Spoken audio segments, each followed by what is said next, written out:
고3한텐. 고2한테는 내신과 그리고 수능 동시에 다 대비를 해야 되는 것이기 때문에 2학년 때 문법은 되게 중요해. 독서 문법 다 했을 겁니다. 얼마나 잘했는지는 모르겠지만 문법은 잘하는 애들은 진짜 잘해요. 그리고 못하는 애들은 못하죠. 그래서 문법의 분포표를 보게 되면 상위권에 상당히 많은 애들이 있어. 그리고 중위권은 별로 없는 상태에서 다 하위권이죠. 그러니까 알면 알고 모르면 모르는 거야. 그런 경우가 상당히 많아. 그래서 문법 2학년 때 문법만 시험 볼 때 1등급 컷 상당히 어려웠을 거예요. 선생님이 완전 미쳐가지고 이상하게 내지 않고 기본적인 문제만 내셨으면 문법 1등급 컷이 상당히 높습니다. 네. 그러면 고등학교 3학년한테 문법은 어떻게 대비를 해야 되는가? 제일 중요한 80대 20. 그거를 3번 정도 볼 건데 80이라고 하는 것은 기본적인 개념이에요. 그리고 20은 응용이라고 생각하면 됩니다. 첫 번째 거는 80. 그리고 두 번은 20, 20을 공부하면 돼. 그래서 대부분의 학생들이 20만 계속 공부를 해요. 80%의 기본적인 사항들은 공부를 하지 않은 상태에서 쉽게 얘기하면 80% 암기야. 그 암기가 되어지지 않은 상태에서 20%를 엄청나게 공부를 한다고. 그러면 공부가 안 돼. 문법은 독서라든지 아니면 문학하고 좀 다르게 어떻게 공부를 해야 될까라는 질문을 할 필요가 없는 거야. 와가지고 선생님 저 문법 자꾸 틀리는데 어떻게 해요? 어떻게 하긴 외워야지. 왜 안 외운 거잖아. 뭘 생각을 해? 어떻게 해요? 분명히 시, 소설, 고전소설 뭐가 뭔지 모르겠어요. 어떻게 해요? 그거는 대답이 있어요. 장면, 인물별로 정리를 해서 그런 것들을 훈련하면 돼. 비문학 독서도 중심화제를 찾고 그거에 따라서 단락의 중심 내용을 찾아서 그것을 엮어내는 훈련들을 하면 돼. 문법은 어떻게 할 거냐 이거지. 문법은 어떻게 해요? 암기야. 이미 그거는 다 알고 있는데 우리가 그냥 안 하고 있을 뿐이잖아. 그러면 중요한 건 그때부터는 무엇을 암기해야 할까가 훨씬 더 중요해지는 거죠. 도대체 나는 무엇을 암기해야 될까라고 하는 것. 그런 것들이 잘 선별이 돼서 암기가 되어 있는 상태에서 뭐가 돼야 돼? 문제 푸는 요령들이 학습이 돼야 되는 거죠. 그러면 문법의 궁극적인 거는 일단 제일 중요한 게 어문 규정이죠. 이게 문제에 나오니까요. 문법 법이잖아, 법. 어문 규정, 규정이 있어. 그럼 그 규정을 땡? 아니죠. 이 규정을 어떻게? 언어 사례하고 연결해요. 지금 여기는 이과니까 판사나 변호사가 될 사람은 없겠지. 그걸 꿈으로 하고 있는 사람은 없겠죠. 그런데 판사나 변호사들 그리고 검사들이 하는 게 뭐죠? 형법, 민법이라고 하는 그런 책들을 통해서 어떤 실제의 사건이 있었을 때 그것을 적용시키는 것을 하는 게 그 사람들이 할 일이죠. 그냥 단순히 검색해서 찾는다고 해서 살인을 저질렀어. 살인, 징역 5년. 이렇게 할 수 있는 건 아니에요. 여러 가지 상황들이 있고 여러 가지 정황들이 있고 그러니까. 그래서 이제 복잡한 거겠지. 그렇지만 이제 언어 사례는 사실상 정황이나 상황이라든지 이런 것들은 별로 없으니까 바로 적용을 할 수가 있겠지. 그래서 훨씬 더 법보다는 쉬울 거예요. 이 어문 규정이. 그러면 이 어문 규정하고 언어 사례를 연결시키는 게 사실상 문제의 본질이야. 보기를 통해서 어문 규정을 줘요. 사이소리 규정은 이렇게 되어 있다. 그러면 그것에 따라서 해당되는 어떤 언어 사례가 어떤 규정을 적용받고 있는 건지 연결하고 그리고 그 규정을 연결한 것이 적절한지를 판단하는 것이 문법 문제야. 너무 뻔한 얘기를 했죠. 그래서 늘 얘기를 합니다. 문법 암기하지 않아도 된다고. 그러나 중요한 건 그 규정을 읽을 수 있는 눈은 있어야 될 거 아닙니까? 그래서 이렇게 물어봐요. 사이시옷 규정 얘기해 봅시다. 조건을 먼저 정리해 보세요. 사이시옷이 들어가려면 어떤 조건이어야 됩니까? 이름이 뭐야? 저 찬이요. 찬이? 네. 응. 어떻게 해야 돼요? 몰라요. 네. 모르는 걸 비난할 필요는 없어요. 그리고 많은 애들이 모르죠. 그리고 몰라도 돼요. 중요한 건 그것을 학습하는 게 학습의 본질은 아니니까. 더 중요한 건 뭐냐면 그 규정이 써 있을 때 그 규정을 읽을 수가 있어야 된다는 거야. 합성어에서 그랬어. 합성어에서 사이시옷을 쓰는 규정이 합성어야. 그러면 해님이 맞습니까? 해님이 맞습니까? 라고 하는 이런 질문을 했어. 뭐가 맞아? 영미야 뭐가 맞니? 해님? 앞에 거? 뒤에 거. 왜 이게 맞아요? 틀렸죠? 고맙습니다. 왜냐면 학생들이 좀 틀려줘야 설명을 하니까. 틀렸어요. 이게 맞다라고 생각하지만 이게 틀렸어. 왜? 아까 방금 이야기를 했던 그 조건을 못 맞추니까 그런 거죠. 이거는 뭐가 아닌 거야? 합성어가 아닌 거. 즉, 합성어를 다시 분석해 봅시다. 합성어가 뭐예요? 어근 더하기 어근. 네, 어근 더하기 어근. 그러면 해님을 형태소로 분석해 보세요. 해 더하기 님이죠. 그럼 님은 어근이니? 접사죠. 그러니까 이거 어근 더하기 접사 뭡니까? 파생어인 거지. 그러니까 얘는 뭐가 사이시옷 규정이 적용이 안 된다는 거야. 자, 그러면 우리가 지금 이것을 풀기 위해서 여러 가지를 이야기를 했지만 알고 있어야 되는 건 뭘까? 바로 합성어. 합성어는 어근 더하기 어근이고 그래서 여기에서 이 형태소를 분석했을 때 이거는 어근 더하기 접사라고 하는 거. 이 개념은 어떻게? 써주면 고맙겠지만 안 써주는 경우가 훨씬 더 많단 말이죠. 그냥 사이시옷 규정 던져놓고 해님이 맞는지 햇님이 맞는지를 물어본다라는 거지. 그러면 그 사이시옷 규정에서 합성어에서 앞말이 모음으로 끝나고 적어도 하나가 우리말일 때 그리고 뒷소리가 된소리가 되거나 니은이 첨가되거나 니은이 첨가될 때 이럴 때 뭐가 된다? 시옷이 첨가된다. 그럼 여기에서 이것이 조건을 만족하지 못한 것은 합성어가 아니다라는 거. 그것을 볼 수 있는 눈이 필요하다는 거죠. 그래서 내가 그런 것들을 정리를 해줄 겁니다. 너희들이 반드시 암기를 하고 있어야 되는 것. 그러면 이거의 앞에는 뭐가 있어? 바로 언어 개념이 있는 거죠. 방금 이야기했던 어근, 접사, 어간과 어미, 불규칙 활용이 뭔지, 규칙 활용이 뭔지, 음운이 뭐고, 파열음이 뭐고, 된소리가 뭐고, 거센소리가 뭐고, 유음이 뭐고, 국외음이 뭔지 이런 모든 것들, 이런 것들은 암기가 되어 있어야 돼. 규정에는 그것을 써놓지 않으니까. 무성파열음 뒤에 안울림 예사소리가 오면 된소리로 바뀐다. 된소리 규정이에요. 그럼 무성파열음이 뭐가 있어? 3개 얘기해 보세요. 네, 이거는 암기가 되어 있어야 돼. 네. 이거 암기 안 하면 문법 못합니까? 할 수는 있어요. 엄밀하게 얘기하면 할 수는 있어. 근데 너희들이 생각하는 그 문법의 목표는 뭘까? 그냥 5문제가 나오니까, 수능에서 5문제 나오니까 5문제 잘 푸는 거? 안 돼요. 너희들 수준에선 그게 되면 안 돼요. 잘한다고 여기 앉아있는 거잖아. 너희들 수준에서 뭐가 돼야 되는 거야? 빨리 풀 수가 있어야 돼.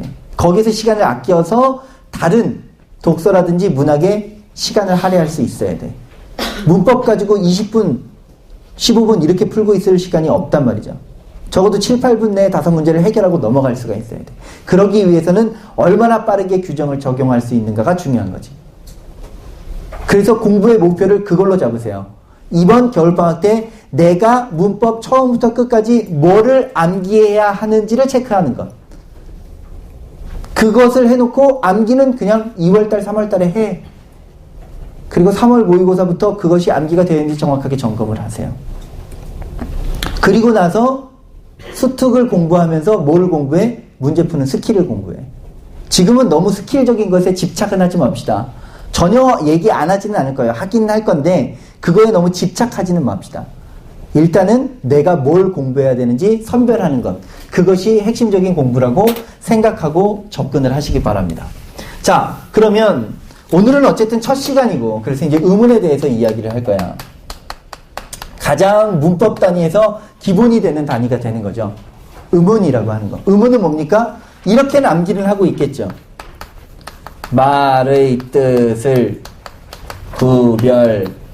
구별해주는 소리의 가장 작은 단위.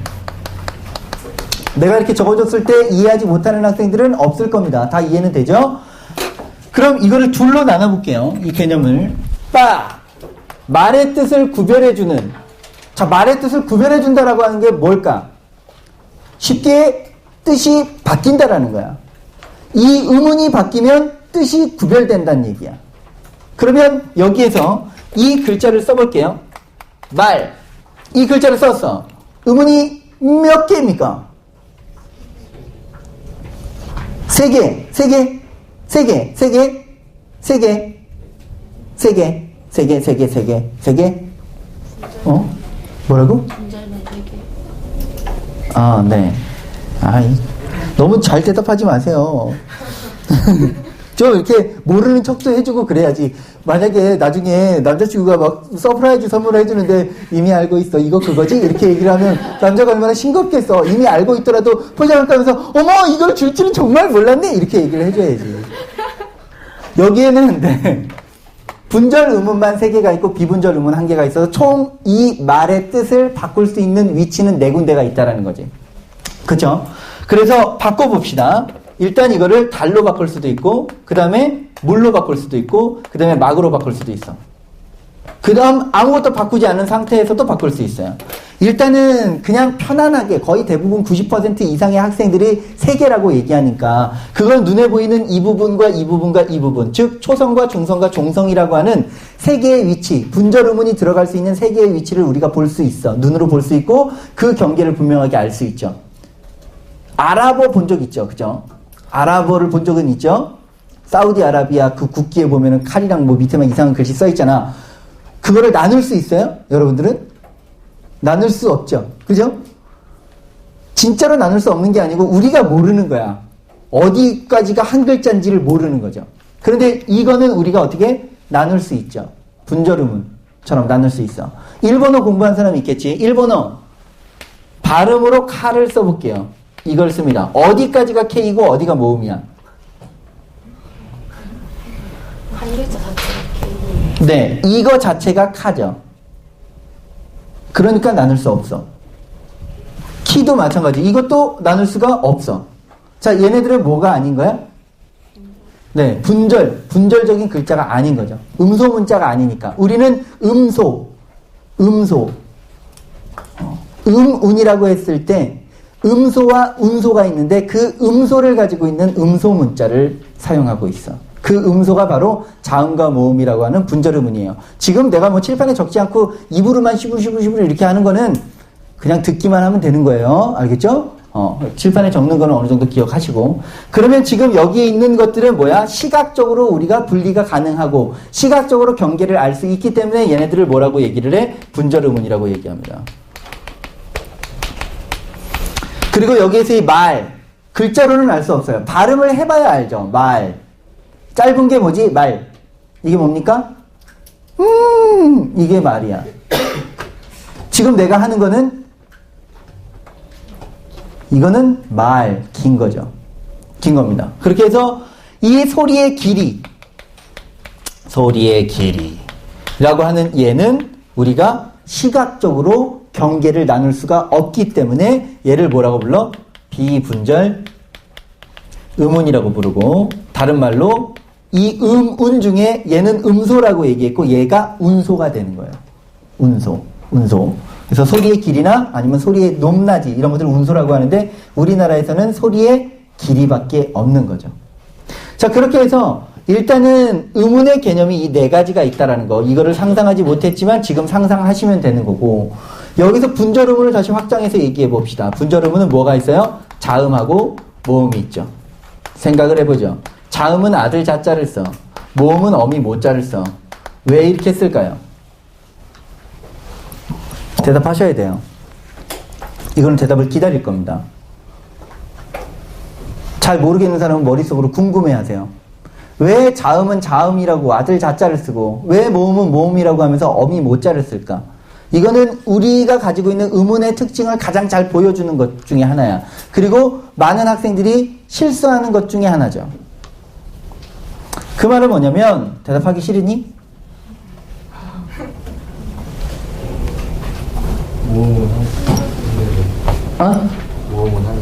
모음은 한 개, 자음은 여러 개 올 수 있어요? 비슷해요. 그죠? 네.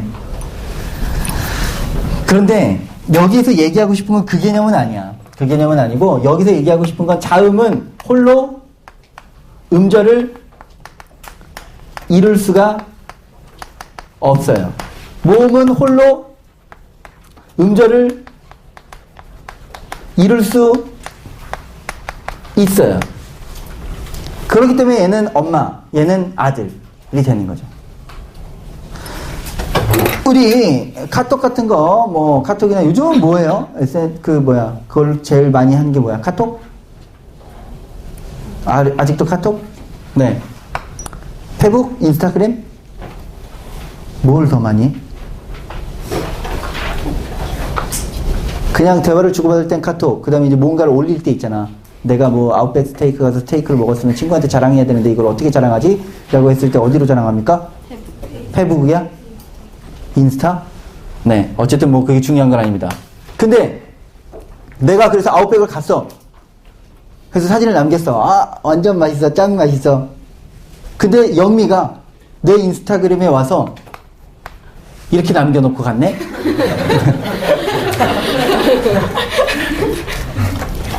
기분이 이상하죠? 이건 뭘까? 분명히 자음 하나만 딱 적어놓고 갔는데 아무 소리도 들리지 않지만 기분이 나빠. 비웃음. 네. 너무 그렇게 얘기 안 했는데 알아들을 수 있어요. 이래요. 이렇게 우리는 되게 많이 쓰잖아. 이거는 우리가 통신 언어에서 되게 많이 쓴단 말이야. 크는 뭐지? 비웃음. 크는 의미 없음. 네. 그냥 내가 상대는 해줄게.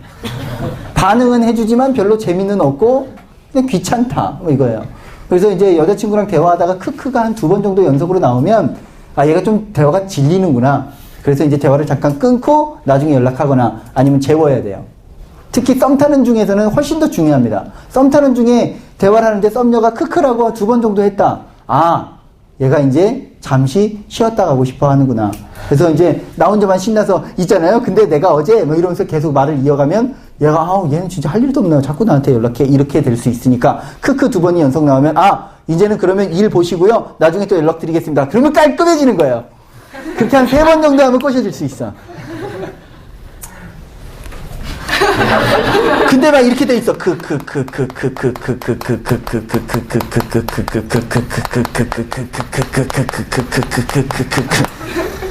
이건 뭡니까? 진짜 웃겨져.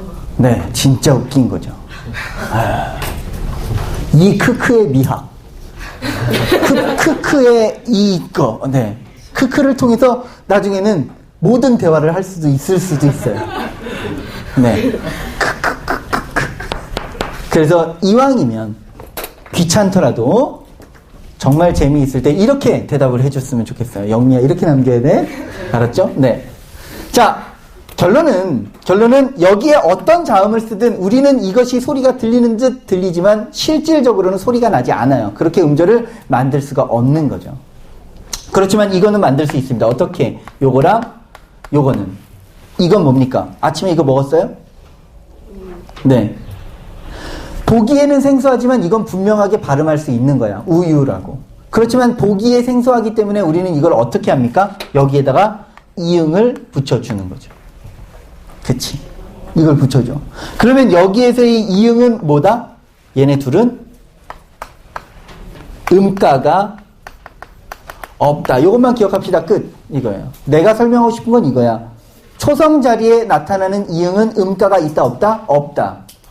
없는데 있다라고 생각하는 애들이 분명히 이 중에 5명은 있어요. 분명히 이 중에 5명은 있어. 여기에서 아침이라고 하는 글자의 의문의 개수가 몇 개일까? 그냥 의문만 설명해주고 의문의 개수가 여긴 지금 몇 개 써있어요? 라고 하면 거의 대부분 애들이 5개라고 대답을 한다고요. 그런 애들이 꽤 많아. 3등급 이하에서는. 그러면 여기에서는 한 5명 정도는 있을 수도 있어요. 그 개념을 모르거나 아니면 모르는 게 아니고 그냥 실수하는 것들. 인간은 망각의 동물이야. 누구나 다 잊어버리고 이제 까먹죠.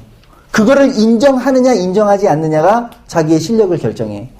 인정하지 않는 애들은 어떤 식으로 공부를 하냐면 자기 실수를 실수라고 인정하지 않아요. 그리고 그것을 용납해. 그 실수를 자기가 이제 해결해야 될 뭔가라고 생각을 해야 된다고. 이렇게 공부를 해서 다 알죠. 근데 나중에 시험 문제를 풀다가 자기가 잠깐 착각해서 이거를 자음으로 처리를 해버렸어. 그래서 틀렸어. 근데 답지를 보니까 생각이 났어. 생각이 난다. 그렇게 해서 이제 야 질문할 거 없어? 없어요. 틀렸잖아. 알아요. 이거 실수한 거예요. 이런 식으로 하고 넘어간다고요. 자기가 했던 그 실수를 자기의 실력이 떨어지고 있다는 것으로 받아들이지 않고 그냥 실수로 치부하고 끝내. 근데 그런 애들은 또 틀려. 인간은 누구나 다 오랜 시간이 지나면 까먹게 되어 있어요. 까먹어야죠. 그래야 살 수 있어요. 다 기억하면 못 사니까. 그래서 어떻게? 그런 내용들을 다시 한번 반복해야 돼. 내가 뭔가 실수가 나왔어. 실수가 나온 거는 그것은 정말 내가 알고 있지만 어쩌다가 틀린 게 아니고 잊혀져 가고 있다라는 거예요. 점점 더 멀어져 가고 있는 거야. 진짜야. 슬픈 거예요. 잊혀진다는 건. 네. 그래서 꼭 어떤 문제를 풀다가 내가 아는 거 틀렸어. 이런 게 없어야 돼. 고3한테는. 실수란 없어. 다 실력이야. 착각했어요. 착각이란 없어. 넌 그 순간 그게 진리라고 믿고 있었던 거지. 네. 꼭 기억하세요. 자, 그러면 요 자음과 모음으로 넘어가서 자음을 통해선 무엇을 공부해야 될까? 일단 요것 내가 지금 여기다 적는 것들을 여러분들이 머릿속으로 떠올리시기 바랍니다. 내가 적는 그것들이 머릿속에 떠오르는지 떠오르지 않는지 떠올라야 돼요. 안 떠오르는 학생들은 떠오를 수 있도록 암기가 되어 있어야 돼요. 왜? 이거는 빠르기를 결정하기 때문에 그래요. 일단은 파열음, 예사소리, 된소리, 거센소리, 유음, 비음, 그 다음에 구개음. 자, 이걸 살펴볼 수 있는 시간 5초 드릴게요. 5, 4, 3, 2, 1, 땡. 자, 됐어요. 다른 음들을 적지 않은 이유는 적지 않아도 되기 때문에 그거는 별로 생각하지 않아도 돼요. 이거를 적는 이유는 파열음 그드브, 예사소리 그드브스즈, 된소리 그드브스즈, 중국말 아니에요? 거센소리 피카츄 털, 유음 리을, 비음 니음 비음, 이음 구개음 지읒 치읒. 자, 이게 바로바로 떠오를 수가 있어야 돼요. 그렇게 암기를 하시기 바랍니다. 얘네들은 어문 규정에서 가장 많이 나오는 애들이야. 정말 계속 나와요. 어문 규정하면 표준 발음법, 그리고 형태소와 형태소가 결합이 되는 한글 맞춤법, 이런 데에서 가장 많이 쓰이는 용어 중에 하나죠. 음운 쪽에서. 그래서 반드시 기억할 수가 있어야 돼. 구개음 하면 지읒도 있고 치읒도 있고 원래는 쌍지읒도 있어야 돼. 근데 왜 적지 않아요? 안 쓰이니까. 쌍지읒은 어문 규정 내에서 된소리로 쓰이는 거지 구개음으로 쓰이지 않아요. 그 말은 뭐냐? 구개음이라고 하는 용어가 어문 규정에 써 있는 건 구개음화에서 써 있을 거야. 그러면 디귿티읒이 이 모음, 이로 시작하는 형식 형태소를 만나게 되면 그때 지읒 치읒으로 바뀐다. 이것을 다시 얘기하면 이때 뭐예요? 구개음으로 바뀐다 해서 구개음화인데, 그러면 그 구개음화가 되었을 때 쌍지읒으로 바뀌는 경우가 있느냐? 없다는 거지. 그렇기 때문에 이거는 구개음인 지읒 치읒만 알면 돼. 파찰음화라고도 얘기하지 않아요. 지읒과 치읒은 파찰음이기도 하죠. 그렇지만 파찰음이 뭐게라고 하는 것을 외울 필요는 없어. 왜? 파찰음화라고 하는 규정 자체가 없으니까. 그래서 철저하게 규정을 놓고 봤을 때 여러분들이 이것만 떠올릴 수 있으면 돼. 거기에서 순음, 마찰음, 뭐 아니면은 거기 치조음 이런 것들도 있지만 그런 것들을 외우지 않아도 볼 일이 없어요. 순음은 중세국어에서 가끔씩 보지만 그거는 그냥 중세국어에서 가끔 보는 거고 큰 의미가 없다는 거죠. 그래서 이 정도만 외워둬도 크게 빠르기에는 문제가 없을 수 있어요. 요걸 꼭 외워두세요. 그 옆에 교재 구성 자체가 그렇게 되어 있죠. 5페이지, 4페이지, 짝수 페이지에는 개념들이 써 있고 홀수 페이지에는 그 개념들을 정리할 수 있는 것들이 있어요. 너희들 수준에서는 정말 유치찬란한 그런 문제들이야. 이걸 도대체 왜 해? 라고 생각할 만한 문제들이 거기 있어요. 그냥 말 그대로 단순한 그런 것들이죠. 빨간펜 선생님이 시킬 만한 것들이야. 그렇지만 하셔야 돼요. 최대한 보지 않고 하세요. 보지 않고 적어보세요. 의문을 적어보시고 특히 여기에 있는 이 7가지 중에서 내가 쓰지 못한 것이 있다면 그거는 반드시 암기를 해두세요. 그렇게 홀수 쪽은 항상 그런 게 있어요. 방금 짝수 쪽에서 공부했던 개념을 다시 한번 확인하는 그런 내용들이 나와 있으니까 홀수 쪽은 항상 그렇게 활용하시면 되겠습니다. 자, 다음 페이지로 넘어갈게요. 6페이지로 넘어가면 모음이 나올 거야. 모음은 여러 가지가 있어. 뭐 여러 가지가 있고 중요한데 그냥 단순하게 얘기하면 이거는 암기할 건 없어요. 특별히 암기할 건 없어. 우리가 그냥 단모음이 무엇이냐, 그리고 이중모음이 무엇이냐, 이런 것들을 많이 공부를 했는데 이거는 단모음과 이중모음의 관계를 이해하는 정도로 끝내봅시다. 단모음 체계를 외우는 건 그냥 내신용이니까 단모음과 이중모음의 관계를 이해만 해봅시다. 자, 이중모음은 뭡니까? 그러면 머릿속에 이런 걸 떠올릴 수 있어요. 발음할 때 혀나 입술 모양이 변하는 거예요. 라고 떠올리는 학생들이 있을 거예요. 그거는 중학교 때 암기를 잘했기 때문에 그렇습니다. 그런데 거기 아가는 뭐니? 이중모음이 뭐야?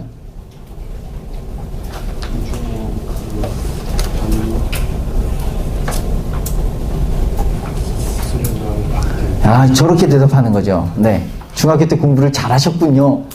근데 그것은 의미가 없어. 여기에서는 이중모음의 개념에서 이중모음은 반모음 더하기 단모음이다. 그래서 이 반모음의 존재를 여러분들이 인지하고만 있으면 돼요. 암기할 것까지는 없고요. 아, 이중모음은 반모음이 결합된 것이구나 라고 하는 것을 인지만 하면 돼. 반모음은 두 가지가 있죠. J가 있고 W가 있어. J는 E고요. W는 O나 U인데 중요한 건 E, O, U가 있을 때 이거는 발음은 없어.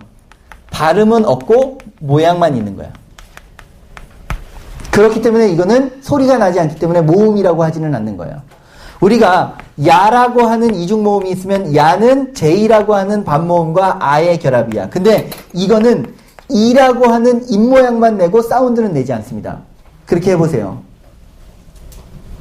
하고 있죠? 그런 상태에서 아를 빠르게 발음하기 시작합니다. 소리를 점점점 키우기 시작해요. 야, 이렇게. 야. 이 소리가 있는 것 같아? 야. 내가 아 했어, 야 했어? 야 했죠. 그럼 거기서 이 소리가 니네한테 들리니? 들리는지 보세요. 야. 야. 들려요? 안 들려요, 정상이야. 들리면 내가 발음을 이상하게 하고 있는 거죠. 이 소리를 내면 이야 되는 거예요. 이 소리가 들렸죠, 이번에는. 안 내면은 그냥 야. 우리는 그냥 늘 쓰는 이중모음이니까 다 할 수 있어요. 와도 마찬가지. W 더하기 R을 했을 때 이게 와로 발음돼. 오 소리가 안 나. 안 나는 상태에서도 우리는 충분히 할 수 있어. 오 소리를 안 내고, 오 소리는 동물이 아닙니다. 오 소리를 안 내고, 와를 발음할 수 있어요. 와. 오가 들려? 오가 들리는 사람은 정말 귀가 좋은 거예요. 와. 우와. 이번에 들렸죠? 우와. 근데 우리는 그냥 와라고 해요. 와. 오 소리 안 내서 할 수 있어요. 즉 소리가 없는 상태에서 입모양만 가지고 있는 게 반모음이고 그런 반모음이 첨가된 게 이중모음이다. 실제로 수능에서 이러한 개념들이 나왔었어. 물론 문과 기준에서 나왔죠. 근데 니네 시험은 이제 문이과 통합이니까 충분히 너희들 시험에서도 반모음의 개념이 나올 수 있다는 걸 기억하고 있으면 좋을 것 같습니다. 그래서 인지 정도만 하고 있으면 돼. 그래서 기여가 되는 거는 이거는 반모음이 첨가된 거야. 라고 하는 선택지가 나왔어? 맞아요? 틀려요? 틀려요. 왜요? 겨로 바뀌어야 되는 축약이 돼야 되는데 이중모음에 따라서 아니야. 지금 내가 묻는 거는 그게 본질은 아니야. 아, 물론 네가 얘기하는 게 뭔지는 알겠어요. 근데 그냥 이런 게 있다고 한다면 그냥 이 말의 참과 거짓만 판단해 보세요. 그러니까 이 변동이 맞냐 틀리냐를 판단하지 말고 이 말이 맞냐 틀리냐만 판단해 보세요. 맞아요? 틀려요? 이게 보이면 돼. 맞는 말이죠. 기여는 여기에 기 그리고 여기 있는 이 어의 이응은 없는 소리니까 어가 결합이 되는 거죠. 그리고 여기에서는 이게 기 그리고 여기에서 여를 어떻게 분석해? J 더하기 어로 분석할 수 있다는 거죠. 그러니까 이제 여기는 이것은 반모음이 첨가된 거라고 얘기할 수가 있겠지. 양변에 똑같은 걸 슝슝슝슝 지우면 여기에 J만 남고 아무것도 안 남잖아요. 그래서 이거는 J가 첨가된 거다라고 얘기할 수 있겠죠. 정말 과도한 분석 같지만 이게 수능에 나왔었으니까. 그리고 충분히 앞으로도 나올 수 있어요. 알겠죠? 그래서 이 개념을 이해하고 있으면 됩니다. 그래서 반모음의 존재 정도 이해하시면 돼요. 자, 일단 여기까지 보고 모음은 요 정도 생각하시고 그 다음에 이제 그 소리의 길이라고 하는 것이 있죠. 비분절 음원 소리의 길이. 거기에서 짧은 소리, 그 밑에 긴 소리가 써 있고 긴 소리는 그 단어의 첫 음절에서만 소리가 난다라고 써 있고요. 책 봐. 나는 그냥 너무 수업을 많이 해서 외우고 있는 거고 니네들은 책 보셔야 돼요. 그 다음에 거기 그 두 번째 거에는 뭐라고 되어 있어? 짧은 소리. 긴 소리가 나는 단어도 어디에 오면? 둘째 음절 이하에 오면 짧은 소리로 발음한다. 자, 그러면 거기에다가는 밑줄을 긋고 이해라고만 적어두세요. 그게 무슨 말인지 이해만 하고 있으면 됩니다. 암기할 건 없어요. 6페이지야, 6페이지. 6페이지 맨 밑에, 6페이지 맨 밑에 짧은 소리라고 되어 있는 거. 거기에다 밑줄을 긋고 이해한다라고 해보세요. 이해가 됩니까? 이해 안 되는 사람 마음속으로 손 드시고 설명을 드릴게요. 원래는 그 사람의 눈이 있어요. 지라고 해야 되나? 그 다음에 이제 하늘에서 내리는 눈이 있죠. 이거는 snow. 뭐가 길어요? 얘가 길어요. 얘가 장음이라서 발음할 때 눈 이렇게 발음해야 되는 게 맞아요. 그러면 어느 순간이나 눈의 의미, snow의 의미를 가지고 있으면 길게 발음해야 되느냐? 그건 아니라는 거죠. 눈사람이 있어. 그럼 이건 snowman. 영어 잘하죠? 영어 모르면 나한테 와서 물어봐. 자, 이건 어떻게 해야 돼? 길어, 짧아. 왜요? 첫 음절이니까. 그렇게 대답하면 되는 거예요. 그러면 한방눈은요? Smile snow.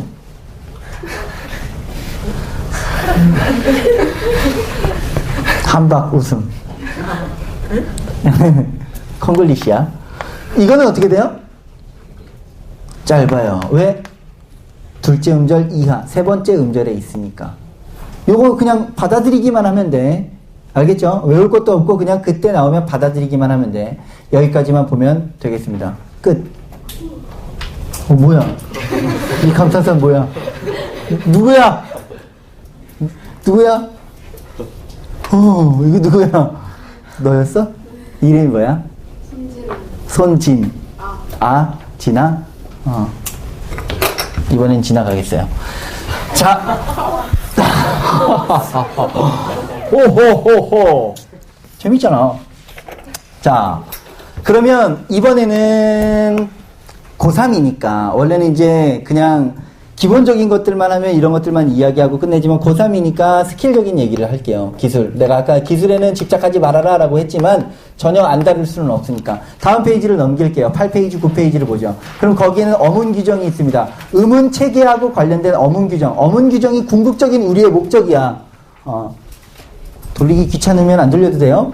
어문 규정이 궁극적인 목적이야. 우리가 봐야 될 거는 어문 규정이야. 그리고 그거에게 딸려있는 문제인 거죠. 그래서 어문 규정을 분명히 익숙하게 볼 수 있어야 돼. 그래서 거기에다가 항상 단원이 끝나서 설명이 끝나면 그거하고 관련된 어문 규정, 실제로 너희들이 시험에서 보기를 통해서 만나게 될 그 친구들을 거기서 소개하고 있어요.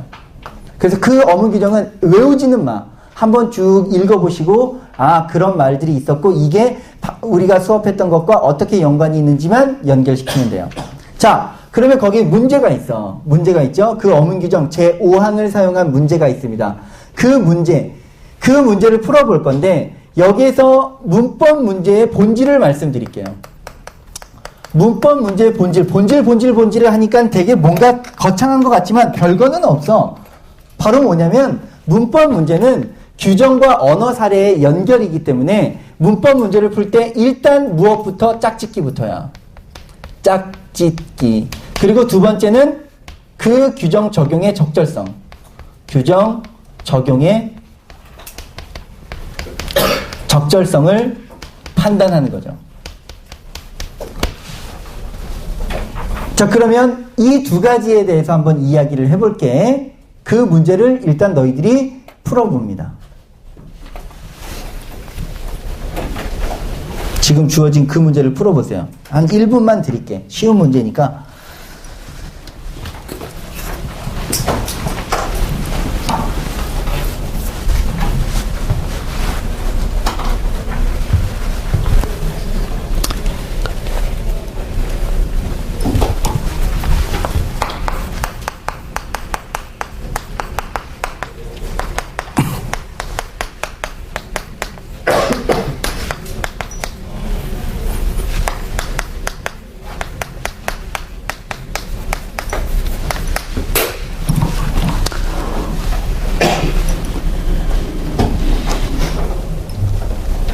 자, 너무 시간 짧게 줬나?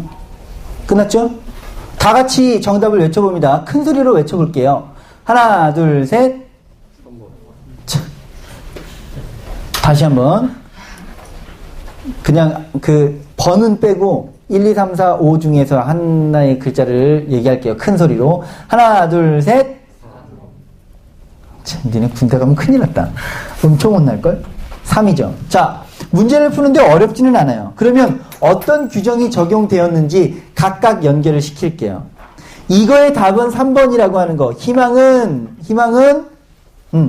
흐희망이라고 발음하는 게 아니고 희망이라고 발음하는 것이다 라고 하는 것은 어렵지 않게 풀 수 있지만, 이렇게 그냥 문제를 풀고 이거는 맞았으니까 난 이건 알고 있네 라고 생각하고 넘어갔을 때 우리가 아직 해결하지 못한 그 문제는 무엇인지 짚어주겠습니다.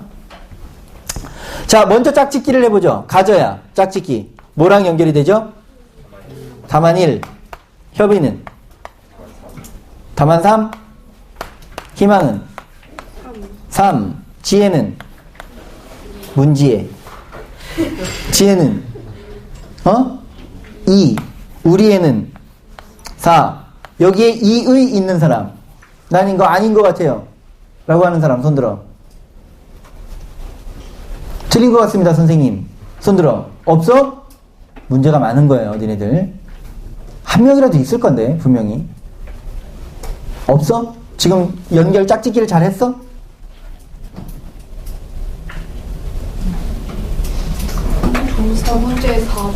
두 번째에 4번. 두 번째에 4번이다. 3이다 4다. 두 개로 갈리죠. 왜 처음부터 4번이라고 했니? 아니면 내가 그냥 자꾸 그냥 이렇게 책은 하니까 생각해보니 두 번째 건 아닌 것 같아 이거니? 어찌됐든지 간에 일단 3번이 다수가 있었다라는 것과, 그리고 내가 막 닥달을 해야 그제서야 4번 같다라고 생각했던 애들, 그런 애들은 언제든 실수를 할 수 있다라는 겁니다. 이게 가장 스탠다드한 형식의 선택지로 나왔을 때 어떤 문제가 생기는지 볼게요. 어문 규정을 적용하는 가장 스탠다드한 그 선택지의 모양은 A는 어떤 규정을 적용해서 A라고 발음해야 돼 라고 하는 그런 형태가 가장 많아요. 그러면 이거를 그런 형태로 바꿨을 때 협의는 다만 3을 적용하여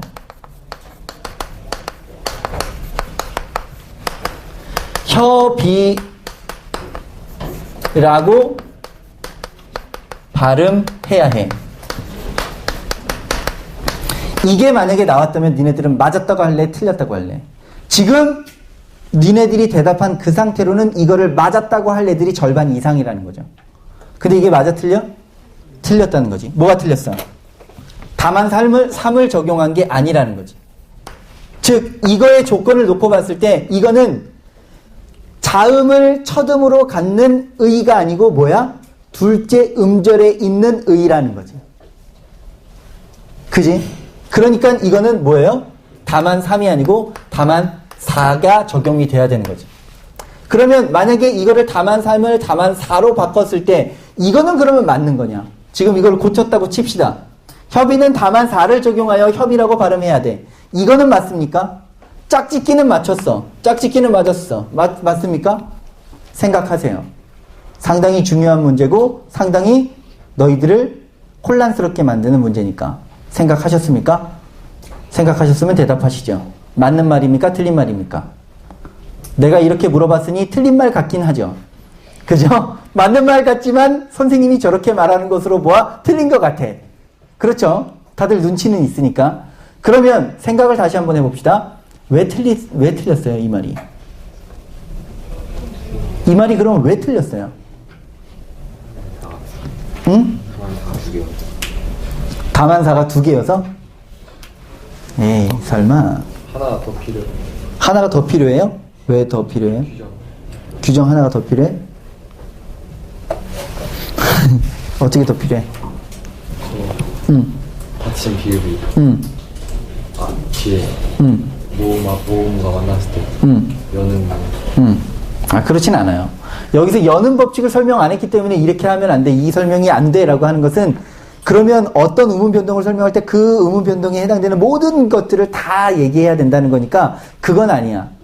그건 아니야. 여기서 얘기하는 건 바로 뭐냐면 규정 중에서 두 가지 규정이 있어요. 하나는 이렇게 해라라는 규정이 있고 또 하나는 허용한다. 뭐뭐함도 허용한다라는 규정이 있어. 이거는 허용 규정에 해당되는 것이기 때문에 발음해야 해라고 말하는 것이 틀린 거예요. 이렇게 말하면 틀린 선택지가 됩니다. 뭐라고 해야 되냐면 가장 정확한 거는 협의는 다만 4를 적용해서 협의라고 발음할 수도 있어 라고 해야 돼요. 정말 말장난이죠. 그러나 이런 말장난이 실제 시험에서 나왔느냐? 나왔어요. 그렇기 때문에 되게 중요하죠. 어디에서 나왔냐면 저 규정에서 나왔습니다. 바로 본용언과 보조용언을 띄어쓰는 규정에서 나왔어. 그럼 본용언, 보조용언 규정을 보시면 본용언과 보조용언은 뭐 해야 돼? 띄어쓰을 원칙으로 한다 이렇게 써 있어요. 거의 대부분이 이런 식으로 써 있죠. 다만 붙였음도 뭐 한다고? 허용한다라고 써 있어. 다음과 같은 경우에는 붙여 쓰지 않도록 한다 해서 그 뒤에 규정이 또 있어요. 뭐 중간에 조사가 들어오는 거나 아니면 앞말이 합성 동사인 경우에는 띄어 쓴다라고 되어 있는데 그거는 지금 생각하지 말고 일단 이것만 보도록 하죠. 그러면 여기에서 선택지가 나왔어. 선택지가 어떻게 해? 뭐 먹어 보다. 이거는 띄어 쓰는 거지. 그리고 먹어 보다 붙였었어요. 이 설명에 대해서 이러한 설명에 대해서 뭐라고 얘기할 수 있느냐. 먼저 먹어보다 띄어 쓴 거. 원칙을 그대로 적용한 것. 원칙을 그대로 적용한 것은 먹어보다라고 띄어 써야 해. 이거 맞습니까? 틀립니까? 맞아요. 결론을 얘기할게요. 원칙을 얘기한 거는 당위성 있게 당위적인 말로 얘기해도 돼요. 방금 이거를 다시 놓고 봤을 때 이거를 이 적용하여를 빼고 제5항을 통해서 협의는 협의라고 발음해야 해. 이 선택지는 맞아 틀려? 이 선택지는 맞아. 이 선택지는 틀려. 협의라고 발음해야 되는 틀리고 협의라고 발음해야 되는 맞아요. 이 말장난을 지금 너희들은 이해해야 돼. 알겠니? 왜냐면 원래 규정을 얘기할 때는 뭐뭐 해야 해 라고 얘기할 수 있어. 근데 허용 규정을 얘기할 때는 뭐뭐 해야 해 라고 얘기하면 안 돼. 그러면 지금 여기에서 먹어보다라고 붙여 써야 해 라고 얘기하면 안 되고 붙여 써도 돼. 이래야 맞다라는 거죠. 이거는 이렇게 얘기해야 되고 이 규정을 줬을 때 먹어보다는 이렇게 얘기해야 하고 먹어보다는 이렇게 얘기해야 돼. 그래야지 맞는 선택지가 된다고. 정말 치사하고 그런 거지만 어쩔 수 없어요. 요게 문법의 거지 같은 이면이니까. 법이라고 하는 것이 그런 거니까. 네, 아셨죠? 그래서 오늘 요 정도 문제의 스킬에서는 짝짓기와 규정 적용의 적절성인데 짝짓기라고 하는 거를 잘해라. 항상 내가 뭔가를 맞췄다고 해서 그게 짝짓기가 끝났다고 생각하지 말고 나머지 것들도 다 짝짓기가 잘 되어 있는지 꼭 확인하시고요. 그 다음에 규정 적용을 할 때 뭐뭐 해야 하는 그런 규정인지 아니면 해도 되는 허용하는 규정인지에 따라서 그 선택지의 말이 달라져야 된다는 걸 여러분들이 아시면 좋을 것 같습니다. 일단은 오늘은 여기까지 이야기를 하도록 할게요. 5페이지하고 7페이지 네모칸 채우면서 모르는 것들은 질문하시고 다음 시간에 그거에 대한 정답을 나눠드리도록 하겠습니다. 여기까지 할게요.